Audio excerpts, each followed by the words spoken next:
on est déjà dans un monde qui se réchauffe. Le niveau moyen, par exemple, a déjà augmenté. Les températures augmentent. Cette trajectoire de référence d'adaptation au changement climatique, donc c'est une trajectoire qui permettrait à tous les acteurs locaux et territoriaux sur l'île de la Réunion de faire leur plan d'adaptation au monde qui se réchauffe, qui s'est déjà réchauffé, donc pour l'île de la Réunion de à peu près de 0,8 à 0,9 degrés. Nous les humains, mais aussi tous les écosystèmes autour de nous, que ce soit l'agriculture, les forêts, la biosphère, vivent dans un environnement avec un climat qui leur est propre. Quand ce climat se modifie, et surtout à des échelles de temps rapides, il n'a pas forcément une capacité d'adaptation à ces nouvelles conditions. Sur l'île de la Réunion, donc, si on prend par exemple des indices comme les températures, donc une augmentation de la température moyenne, 3 degrés à peu près sur l'île de la Réunion. Par exemple, si on prend un indicateur qui sont les nombres de jours chauds, donc ici à l'île de la Réunion, on considère un jour chaud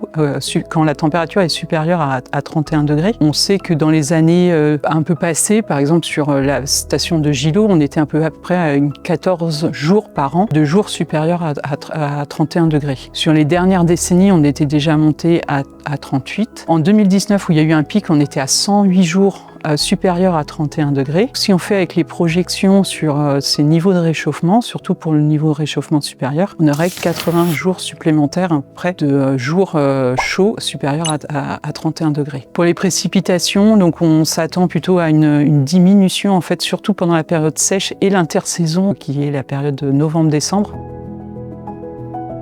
Les études montrent qu'il y aurait donc pas forcément une augmentation du nombre de cyclones, mais plutôt de l'intensité des cyclones. Il faut savoir que dans un monde qui se réchauffe, l'eau précipitable, la vapeur d'eau disponible dans l'atmosphère augmente pour 1 degré supplémentaire. On a 7% d'humidité de plus. Donc c'est cette humidité qui peut se précipiter et qui fait des pluies plus intenses au moment des cyclones. Sur les projections climatiques, on s'attend à une augmentation du niveau marin, donc à peu près entre 0,4 à 1 mètre supplémentaire.